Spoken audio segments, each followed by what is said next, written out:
Estamos iniciando pela TV Suprem, braço de comunicação da União Planetária, mais um programa do Movimento 2022-2030, o Brasil e o Mundo que Queremos.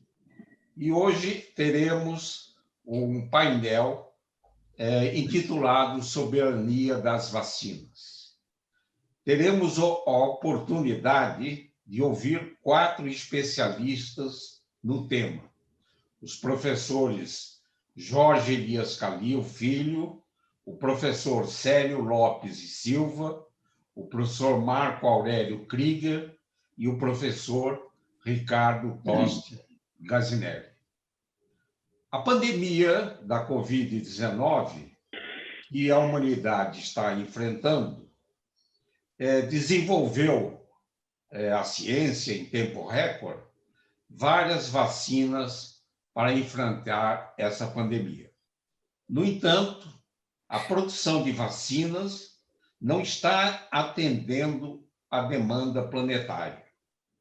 No Brasil, estamos enfrentando dificuldades na aquisição e produção de vacinas, o que provavelmente estenderá o tempo para o término da pandemia. O principal objetivo desse painel é ouvir a resposta de nossos especialistas à seguinte pergunta: o que fazer a curto e médio prazo para termos uma soberania nas vacinas ou uma autossuficiência de vacinas? Vamos, então, ouvir os nossos convidados. Primeiramente, vamos ouvir o professor Jorge Elias Calil, que é graduado em Medicina e obteve o mestrado e doutorado na Universidade de Paris.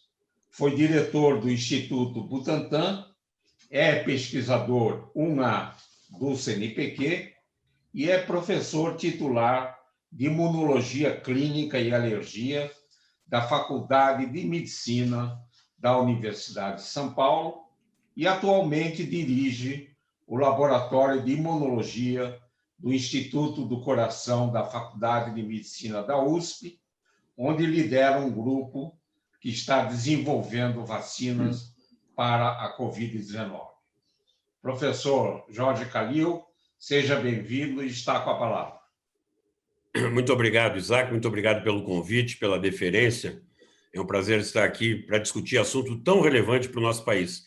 Você veja que o Brasil, nos últimos anos, se desenvolveu muito em ciência, estabeleceu grandes laboratórios, grandes pesquisadores nas diferentes áreas. Na área de vacinas, então, é muito relevante todo o desenvolvimento que foi feito, apesar de que, nos últimos anos, a ciência tenha sofrido bastante com a questão de financiamento, com a perda, inclusive, de muitos cérebros, de jovens cérebros para o exterior. Em todo caso, nós temos uma boa ciência, nós temos também institutos centenários que produzem a vacina. Então, um país que queira se desenvolver e queira ter um papel no mundo, ele tem que resolver os seus problemas. E agora nós estamos vivendo um problema que é mundial, mas muitas vezes nós temos problemas que são muito relevantes para nós, como o caso da Zika ou da chikungunya. Então, é muito importante nós termos uma estrutura que nos permita desenvolver as nossas próprias vacinas.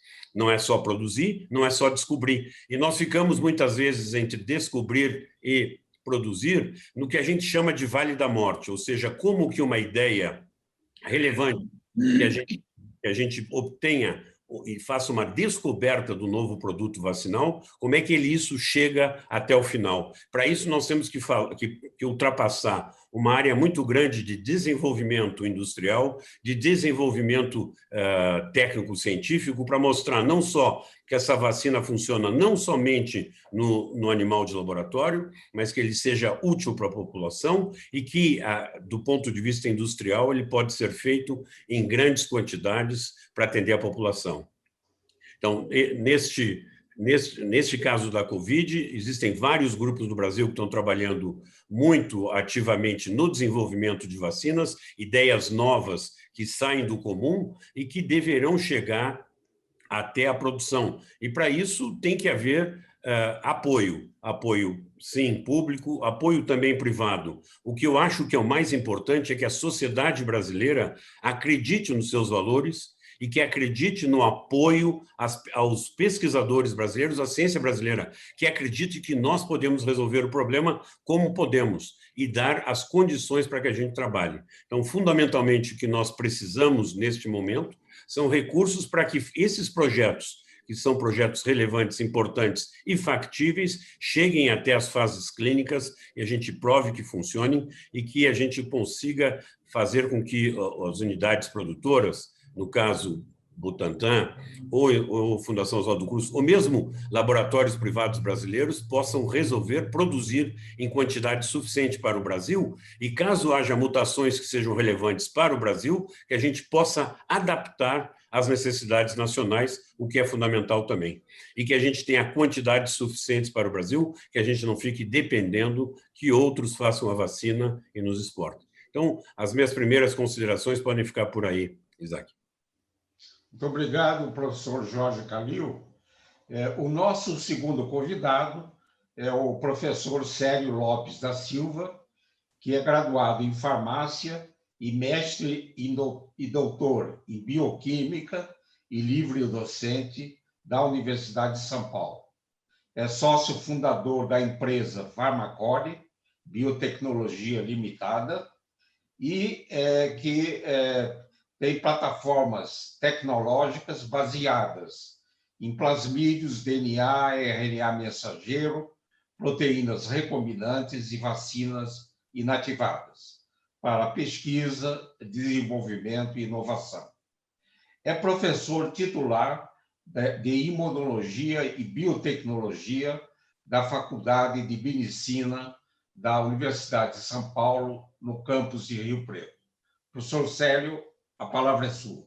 Sim. Muito obrigado, professor Isaac, pelo convite, participar desse programa, desse evento extremamente importante, com ilustres convidados aí também, que participam aí do desenvolvimento, pesquisa na área de vacinas no Brasil. Eu concordo plenamente com tudo que o professor Calil disse até agora. Eu gostaria de entrar um pouco mais a fundo em alguns aspectos, quais seriam as competências e lacunas, né, em pesquisa e desenvolvimento de vacinas aqui no Brasil, para a gente tentar entender um pouco por que a gente demora, ou por que a gente não avança tão rápido no desenvolvimento de vacina no Brasil, né? Nós temos um setor acadêmico que é altamente competente no Brasil. Haja visto o número de publicações científicas que a gente tem feito, os programas de pós-graduação implantados no Brasil foram muito eficientes nesse sentido. Então, nós temos pesquisadores brilhantes com excelentes publicações e, inclusive, na área de vacina. Os editais, últimos editais, principalmente na área de vacina para a Covid, nós temos aí 16 laboratórios participando do desenvolvimento de vacinas, 15 oficialmente aí pelo MCT e mais um laboratório da COP do Rio de Janeiro que também está desenvolvendo. Então, temos competência instalada, né? Então, eu classificaria todo esse grupo como um setor acadêmico voltado para pesquisa e inovação no setor de vacinas. Andando um pouco mais, nós temos o Vale da Morte, que foi citado pelo Calil.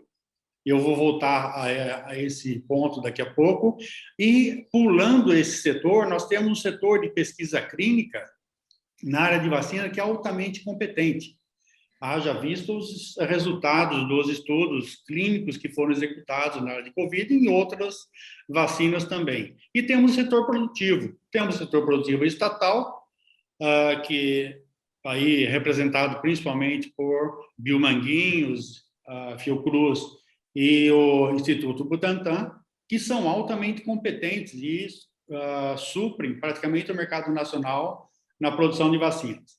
Então, o que nós temos? Temos um setor acadêmico forte, temos pesquisa clínica e tem um setor produtivo. Não estou entrando no mérito agora do setor produtivo, parte privada, tá? Senão não daria tempo de comentar.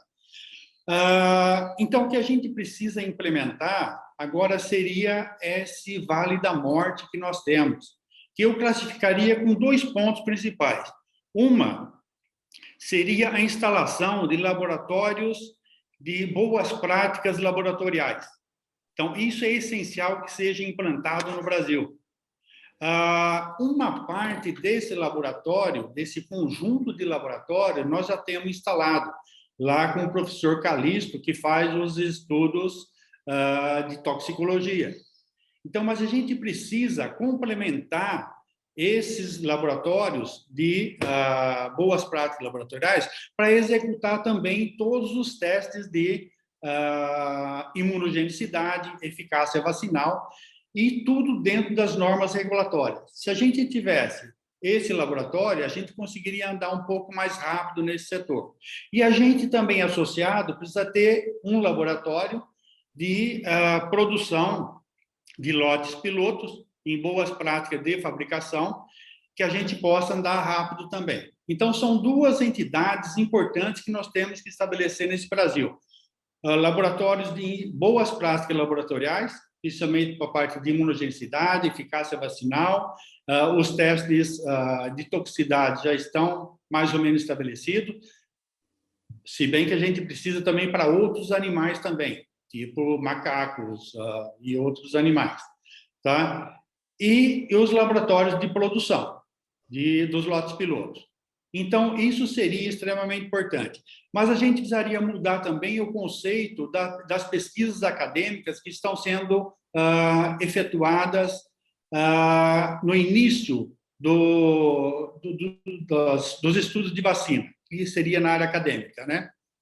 Tem que mudar um pouco essa coisa.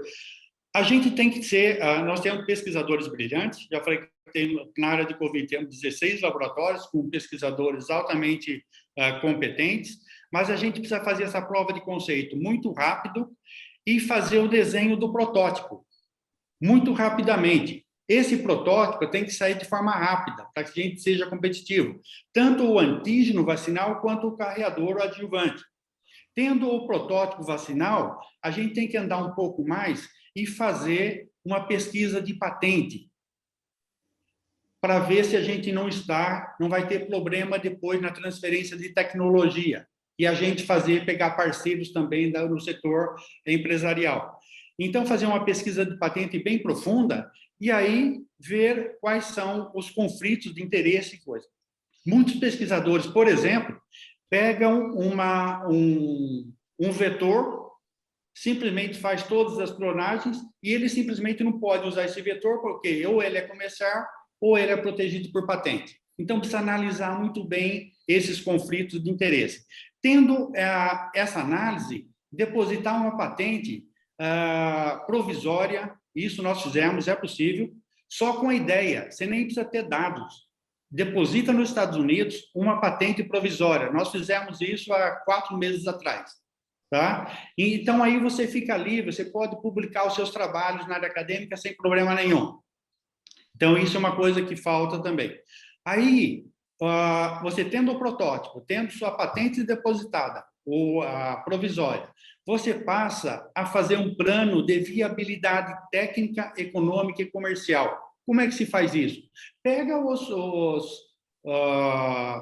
os documentos da FAPESP, dos projetos PIP e FAPESP, que lá mostra mais ou menos, projeto PIP1, PIP2, eles mostram lá como é que se faz uma análise econômica, comercial e viabilidade técnica. Isso é importante para a gente já definir o nosso protótipo. Tendo isso feito, se a gente já tivesse um laboratório que faz a produção do lote piloto em boas práticas laboratoriais, a gente já faria o nosso protótipo e logo em seguida a gente daria esse protótipo já para esse laboratório de boas práticas laboratoriais executar todos os testes de coisa. Não é necessário fazer um laboratório para todas as universidades ou coisa, porque não seria o ideal. O ideal seria fazer um laboratório no Brasil que faça todos esses testes, como o Calixto está fazendo lá com a toxicologia. Tá? Então, a gente, dessa forma, a gente mudando um pouco do conceito, para ser mais rápido essa forma acadêmica, e a gente tendo essas facilidades, os laboratórios de boas práticas laboratoriais e um laboratório de produção de lote piloto em boas condições de BPL, de boas condições de fabricação, a gente conseguiria andar muito mais rápido, porque o resto da cadeia a gente tem muito bem feito no Brasil. São essas minhas considerações iniciais. Muito obrigado, professor Célio. O nosso terceiro convidado é o professor Marco Aurélio Krieger, que é graduado em Ciências Biológicas e mestre e doutor em Biofísica pela Universidade Federal do Rio de Janeiro. É pesquisador titular da Fundação Oswaldo Cruz, foi vice-diretor do Instituto Carlos Chagas, da Fiocruz do Paraná, e atualmente é o vice-presidente de Produção e Inovação da Saúde da Fundação Oswaldo Cruz. Marco Aurélio, a palavra é sua. Obrigado, professor Isaac, pelo convite. É um grande prazer estar aqui e poder trazer aí uma visão do que está sendo feito nesse momento de enfrentamento da emergência sanitária e do legado que nós achamos que tem que ficar, né? Muito relacionado com a avaliação e o diagnóstico das dificuldades que nós estamos encontrando, né? E o mundo inteiro está encontrando, não é apenas o Brasil, e também de um legado que a gente espera que possa ficar desse enfrentamento. Acho que a primeira coisa a ser salientada é que existe, na verdade, um sentimento na sociedade que a ciência é a melhor maneira de enfrentar a pandemia. Isso vem desde as medidas de isolamento, né, a questão da testagem, os ensaios clínicos que já foram feitos, que acabaram não confirmando algumas potenciais drogas, e a questão das vacinas, que é agora realmente um feito histórico e inédito na história da pesquisa biomédica. Aí eu acho que vale a pena a gente salientar uma questão muito importante. Esses resultados que foram obtidos aí em menos de um ano, eles não são o que a gente chamaria de uma geração espontânea, né? Não foram iniciados esses projetos em janeiro desse ano e que em março e abril começaram a entrar em estudos clínicos. Na verdade, nós vivemos entre pandemias e importantes atores da saúde global resolveram desenvolver plataformas de resposta rápida que permitissem, então, o desenvolvimento de uma vacina num tempo recorde, frente a uma possível emergência. Esses financiamentos foram vultuosos, significativos, né? Eu cito como exemplo o CEP, que é uma organização iniciada em 2017, que recebeu aí $100 milhões de Bill e Melinda Gates, $100 milhões do Wellcome Trust, mais $100 milhões do governo da Alemanha, $100 milhões do governo da Noruega e $100 milhões do governo do Japão. Iniciaram com $500 milhões e já arrecadaram muito mais. Muitos outros países e doadores entraram, e uma das chamadas foram para novas plataformas de desenvolvimento rápido de vacinas. Entre eles, as duas iniciativas que entraram mais rápido nos estudos clínicos foram plataformas selecionadas, a da Moderna e a plataforma desenvolvida pela Universidade de Oxford. Então, é importante que a gente coloque essa questão que os investimentos têm que ser planejados e executados de forma contínua, para que, numa próxima emergência sanitária, a gente tenha condições de fazer isso, né? Dito isso, eu acho que a gente tem a obrigação de avaliar o que pode ser melhorado no Brasil frente à necessidade de dominarmos plataformas de resposta rápida e, mais do que isso, não apenas isso, mas também utilizarmos as novas tecnologias que estão sendo desenvolvidas para enfrentar os velhos problemas.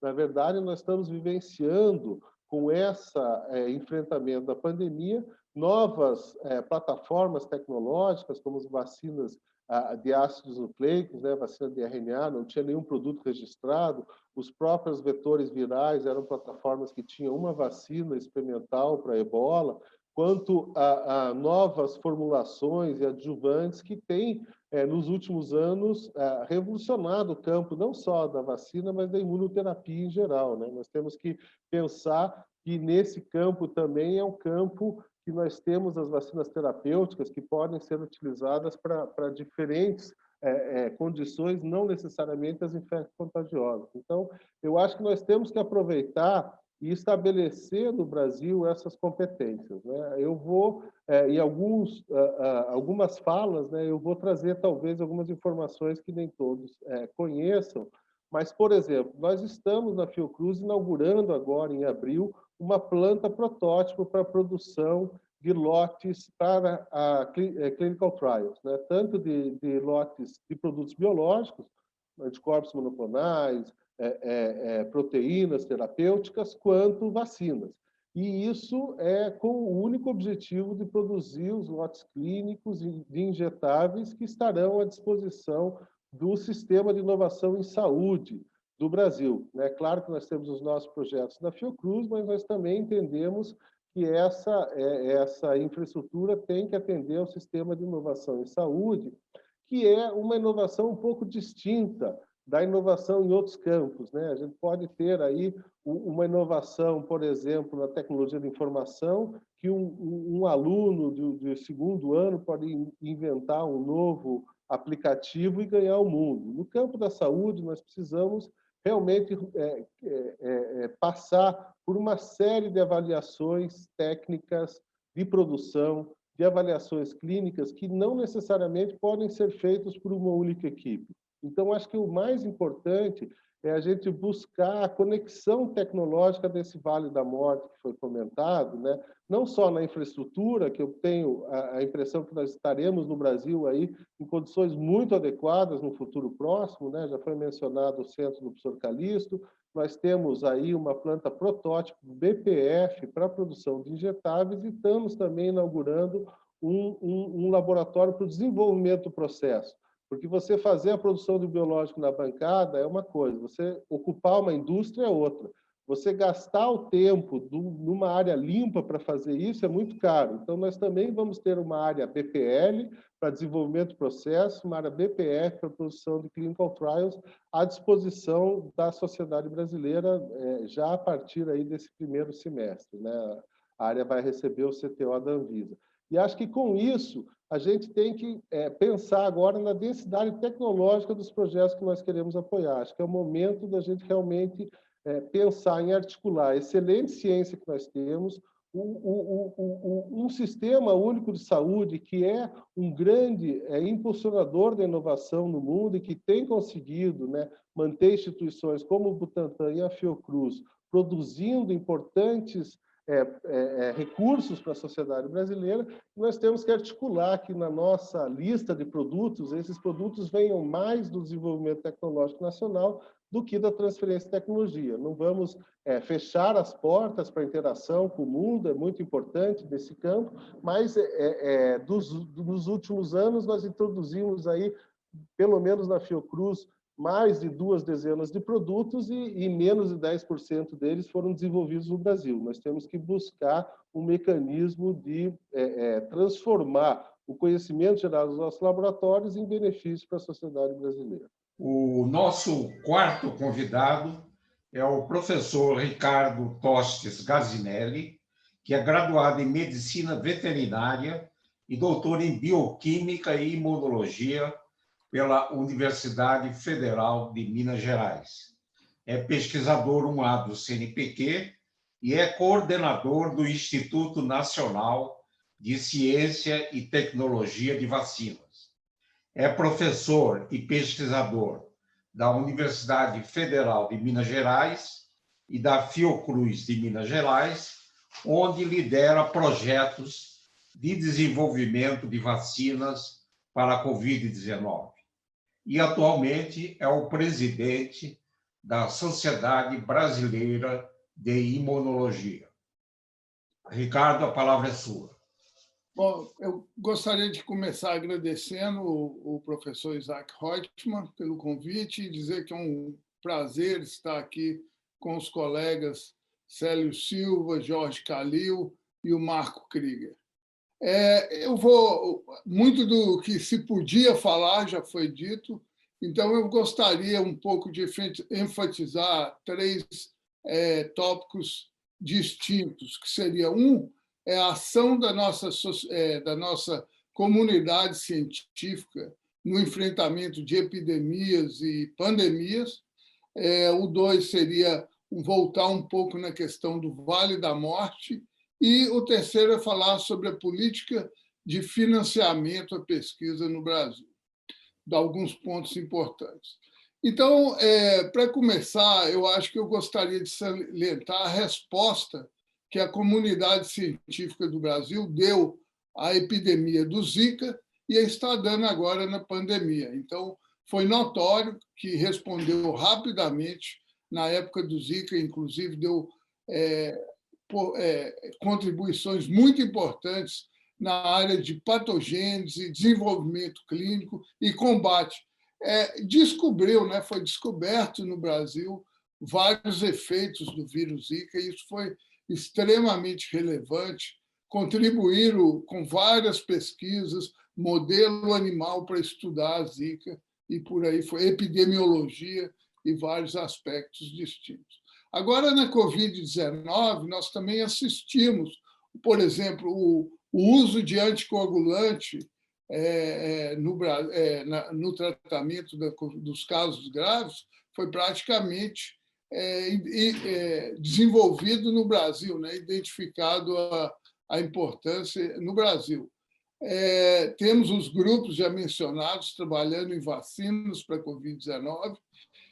Temos muito trabalho na área de epidemiologia, né? Manaus tem sido como um modelo para se entender transmissão e papel de variantes nessa pandemia, e por aí vai. Então, tem alguns estudos importantes também na patogênese. Então, eu gostaria primeiro de terminar essa parte falando da capacidade da nossa comunidade nas universidades e institutos de pesquisa em responder rapidamente a essas questões de urgência. Então, em segundo lugar, eu vou voltar em alguns pontos sobre o Vale da Morte, e eu acho que alguns que não foram enfatizados, mas, primeiro, concordar que um dos grandes problemas nossos é exatamente essa transposição da pesquisa básica para os testes clínicos, né? Como foi dito, nossas equipes no Brasil, nos hospitais e de pesquisadores, desenvolveram múltiplos testes clínicos, inclusive teste clínico de vacina fase 3, fase 2. Então, nós temos muita competência, nós temos competência na produção científica, produção de vacinas, né, e também na distribuição dessas vacinas através do SUS. O que nós temos muita dificuldade são nos insumos biotecnológicos. Então, no começo da pandemia e até hoje, mas, por exemplo, a parte de diagnóstico, insumos relativamente simples são todos importados.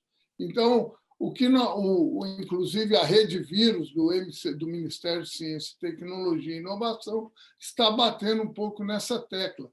Como fazer essa interação da universidade com algumas fábricas que façam a produção para que esses problemas simples, sejam resolvidos através de soluções biotecnológicas que sejam transferidas para as fábricas, tanto do governo quanto do setor privado. Então, isso aí é extremamente importante quando você tem uma demanda global por insumos, né? E isso talvez se aplique ainda mais na questão das vacinas, né?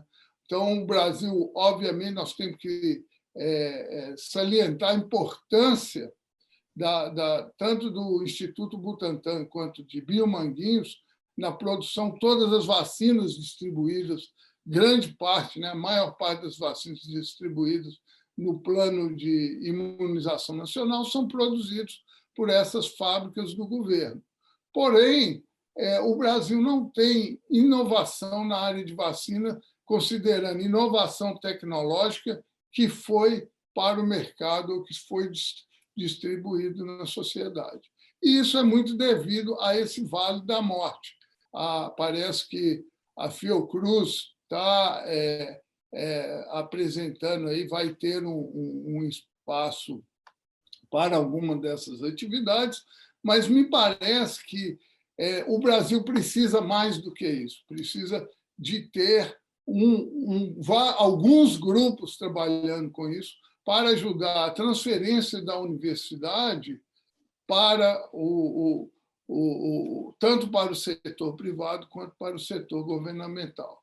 E aí eu gostaria de lembrar aqui duas histórias de grande sucesso de vacina para a Covid-19, que é a vacina da AstraZeneca, que está sendo produzida pela Fiocruz, que é um vetor viral, e a vacina de mRNA, que está sendo produzida tanto pela Pfizer como pela Moderna. E essas foram ações de grupos pequenos que tinham agilidade para fazer inovação. Dando certo, esses grupos foram encampados pelas grandes farmacêuticas. Então, falta no Brasil essa também interação do setor industrial com o setor mais de pesquisa mais básica.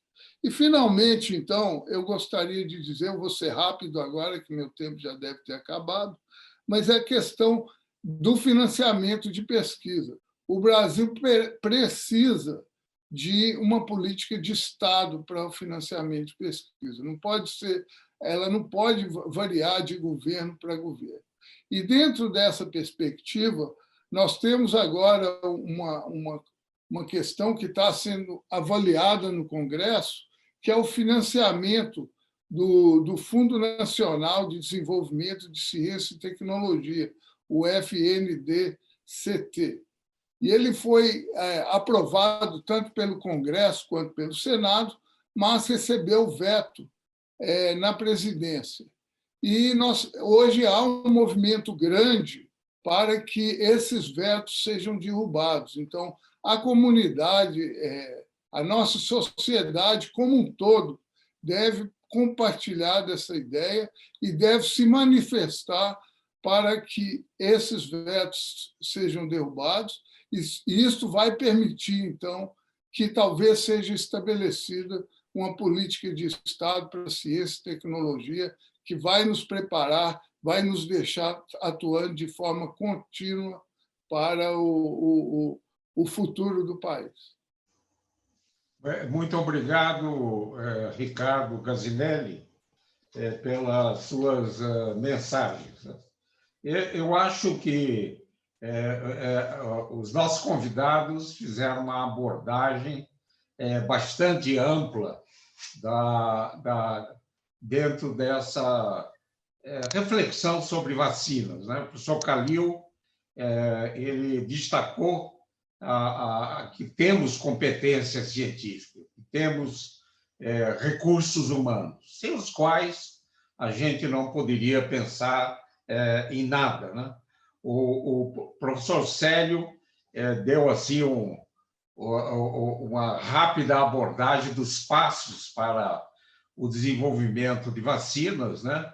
E destacando as boas práticas de laboratório e de produção. E o professor Marcos nos relatou aqui as iniciativas de inovação, não só quanto às vacinas, mas em outras dimensões importantes da saúde pública. E o nosso Ricardo Gazinelli, ele estressou essa necessidade de interação da pesquisa básica com o setor industrial, setor produtivo, em boa hora lembrou da ameaça que temos atualmente quando será possível contingenciar o Fundo Nacional de Desenvolvimento Científico e Tecnológico se os vetos não forem derrubados na Câmara de Deputados. Para a gente encerrar esse painel, eu voltaria a dar a palavra por alguns minutos aos nossos convidados, que poderiam, se quiserem, acrescentar outras ideias ou comentar o que foi discutido até agora no nosso painel. E daria, na mesma ordem das intervenções, a palavra ao professor Jorge Calil Filho. Muito obrigado, professor Reutemann, pela oportunidade. Eu acho que foi dito aqui o essencial. O que eu resumiria, mais uma vez, é que nós precisamos que a sociedade brasileira acredite em si mesmo e acredite na formação de conhecimento e de resultado. Para isso, nós precisamos de uma política no Congresso, no governo, no Executivo, aonde for, de contínuo apoio à ciência e tecnologia, que sejam feitos investimentos para que essa ciência se transforme em produtos, e aqui foram dados todos os detalhamentos para isso, e que também a gente tenha maneira simples de interação com as empresas privadas, que também tem que acreditar um pouco no risco, que tem que acreditar também na ciência brasileira para que transformem em produtos as ideias nacionais. Nós só seremos um país desenvolvido quando nós tivermos condições de resolver os nossos problemas e não tem sempre que estar olhando para o norte como resolver, sobretudo porque há problemas que são nossos e que não são compartilhados. Então, em poucas palavras, eu acho que isso é a essência. Obrigado, professor Reutemann. Obrigado. Professor Célio, a palavra é sua. Bom, acho que foram feitos vários comentários aí que pega toda a cadeia de desenvolvimento, desde a área básica até a produção e distribuição de vacinas. A gente tem, como falei também, nós temos alguns pontos fortes, né? Mas temos alguns gargalos. Alguns foram aí mencionados agora, que a Fiocruz pode, talvez, colocar à disposição de uma planta de lote piloto, que seria extremamente importante para o Brasil e para os grupos que estão desenvolvendo vacinas. A gente tem que pensar também que vacina não é só o antígeno, né? É só colocar no fermentador e fazer. Nós temos toda a parte dos adjuvantes, que são, às vezes, microparticulados, nanoparticulados, e que também precisa de desenvolvimento, precisa produção em escala. Então, é um setor também que tem que ser valorizado dentro do esquema de desenvolvimento de vacina. E também gostaria de colocar que essa interação universidade-empresa é extremamente importante, né? A gente conseguir sensibilizar o empresariado nacional, ou mesmo internacional, para que sejam parceiros nessas ideias. Por isso que eu mencionei no início, se a gente estiver trabalhando desde o início de forma correta, a gente tiver uma patente, então fica muito mais fácil todo o processo de interação com a empresa e de transferência de tecnologia. E o fundamental nisso tudo é recurso, né? Eu acho que o governo tem um papel importante, que vacina as empresas farmacêuticas e de biotecnologia privadas.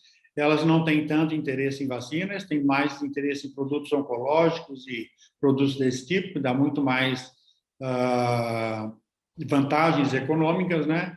Então, eu acho que precisa realmente um auxílio muito grande do governo, como uma política de Estado, como colocado pelo Gazinelli, que seria extremamente importante. E ficar atento nesses gargalos aí que nós temos, para a gente, aos poucos, a gente resolvendo e a gente tenha plataformas tecnológicas, né, de diferentes tipos de vacinas instalada aqui no Brasil, que a gente possa responder muito mais rapidamente a essas pandemias, esses desafios que nós estamos tendo. E a gente vai ter muito daqui para frente isso daí.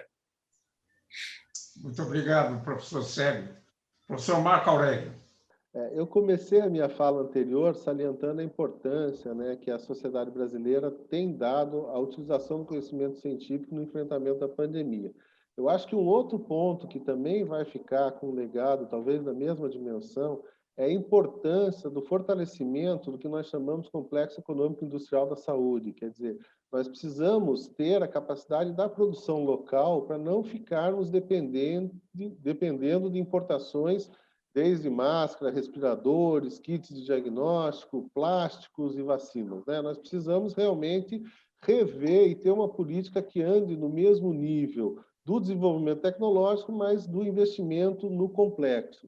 E no complexo, do ponto de vista da produção de biológicos, o Brasil tem algumas fortalezas, né? Nós estamos aí com um novo e grande investimento da própria Fiocruz, que vai aumentar a sua capacidade de produção. O Butantan também está fazendo investimentos, várias indústrias privadas fizeram investimentos muito fortes aí na produção de biológicos. Então, essa parte está avançando relativamente bem. Nós temos a nossa academia que está, né, sempre esteve dando respostas e a gente sabe das dificuldades que nós tivemos no financiamento nos últimos anos, né? Nós saímos de uma situação que quem não está no estado de São Paulo e quem não está na Fiocruz está numa situação muito mais difícil, né? Nós temos algumas ilhas aí que conseguiram blindar um sistema que foi limitado na sua capacidade de receber recursos, né, e de conseguir avançar em diferentes projetos. Mas a gente tem essa competência e ela é muito criativa, competente e reconhecida internacionalmente.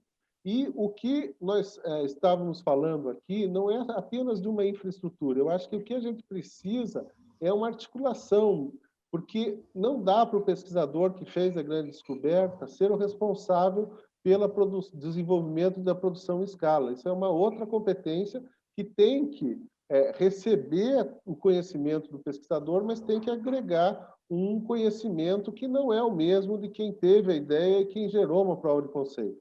Eu acho que esse é o ponto que a gente precisaria aproveitar esse momento de discussão, onde a ciência está sendo valorizada, onde a produção estratégica está sendo valorizada, para que a gente preencha esse gap, né, esse vale, onde a gente tem essa dificuldade. Eu acho que existem algumas iniciativas importantes, talvez até em nível de infraestrutura, né? A Fiocruz fez um movimento, o professor Calixto fez outro, mas talvez a gente tenha que reforçar os conhecimentos dessas áreas, né? Talvez a gente precise trabalhar com a formação e preparo desses profissionais que vão transformar esse conhecimento em produtos. Essa é uma questão limitada pelos gargalos regulatórios que um produto para a saúde tem. A pessoa tem que ter um mix de conhecimento de produção, mas também de aspectos regulatórios, de questões de garantia e controle de qualidade. É uma área que nós precisamos ainda reforçar e eu acho que pode ser um dos movimentos associados com essa importante iniciativa que está sendo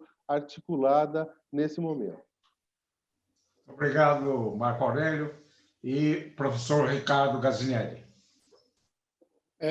Então, eu gostaria, então, de brevemente comentar essa última fala do colega Marco Krieger, complementar, né, da importância também da ação das startups.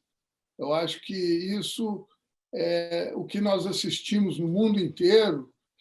O pesquisador tem a sua ideia e leva para fora da universidade para desenvolver um produto. Obviamente que podendo desenvolver dentro da sua instituição, ligado, por exemplo, no Brasil, a Biomanguinhos e o Butantan, isso é muito bom.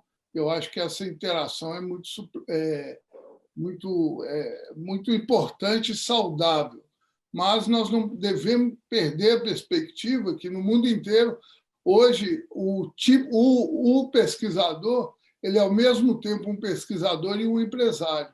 Então, ele faz uma descoberta, ele tem uma prova de conceito e ele vai atrás do produto. E eu vejo dessa forma que muitos pesquisadores têm aquele que quer ficar na universidade fazendo a sua pesquisa e ele tem o lugar dele, mas daquele que quer pegar a sua descoberta e transformar o produto. E, muitas vezes, o sistema de startup, seja ele ligado a uma instituição pública ou a uma instituição maior do setor privado, isso é muito importante também. E, finalmente, eu gostaria, então, de falar duas questões, que eu vou ser rápido. A questão da participação da sociedade nessa pandemia. Eu acho que houve, sim, um grande avanço. A ciência foi para a sociedade. Hoje, você liga qualquer programa de notícia, de televisão, quem está falando lá são cientistas. Então, a sociedade começou a escutar os cientistas e entendeu a importância dos cientistas. E eu espero que isso é uma coisa que fique, porque isso é muito importante para o Brasil nas duas vias, tanto do cientista passar informação para a sociedade, mas como também a sociedade dá um retorno e dá um apoio aos cientistas também. Então, para o cientista, isso é extremamente importante também. Ele quer ser ouvido, ele tem o que passar para a sociedade. E, finalmente, eu acho que nós estamos falando de vacina, nós temos aí o movimento antivacina. Eu acho que isso aí também é uma coisa que nós temos que lutar contra. Nós temos que lutar contra o terraplanismo, né? O movimento anti-ciência. Nós temos que lutar contra o movimento anti-vacina. Nós sabemos hoje que todo mundo deve ser vacinado. Nós temos que vacinar é uma decisão mais coletiva do que individual. E eu acho que cada um de nós tem que estar aí ciente disso e atuar no seu entorno para que o Brasil alcance essa imunidade coletiva que a gente tanto deseja há muito tempo, através do programa. Nós estamos tendo dificuldade de idosos, mas aos poucos nós vamos chegar lá. A própria Fiocruz já tem uma perspectiva de produzir muitos milhões de idosos nesse semestre, junto com o Instituto Butantan. Então, nós vamos ter essa vacina já distribuída em larga escala, esperando que alcancemos logo uma grande parcela da população imunizada. Eu agradeço mais uma vez o professor Isaac Reutemann pelo convite. Muito obrigado, professor Ricardo. Nós estamos chegando ao final do painel e eu queria dizer do grande privilégio e honra de mediar um painel com esses 4 convidados, cientistas, líderes na ciência brasileira. Isso realmente é um privilégio, né?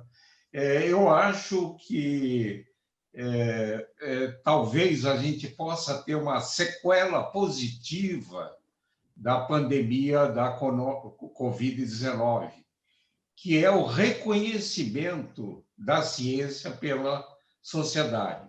Como o Ricardo Gazinelli destacou agora, a ciência nunca esteve presente nos meios de comunicação como nos dias de hoje. E é importante que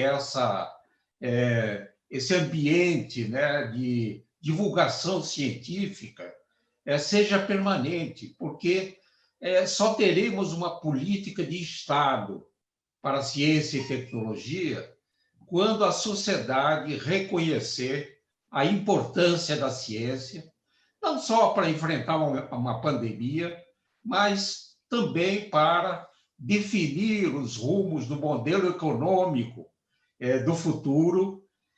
Precisamos de uma ciência e tecnologia muito forte. Senão, a gente vai ter que ser condenado a viver num país periférico.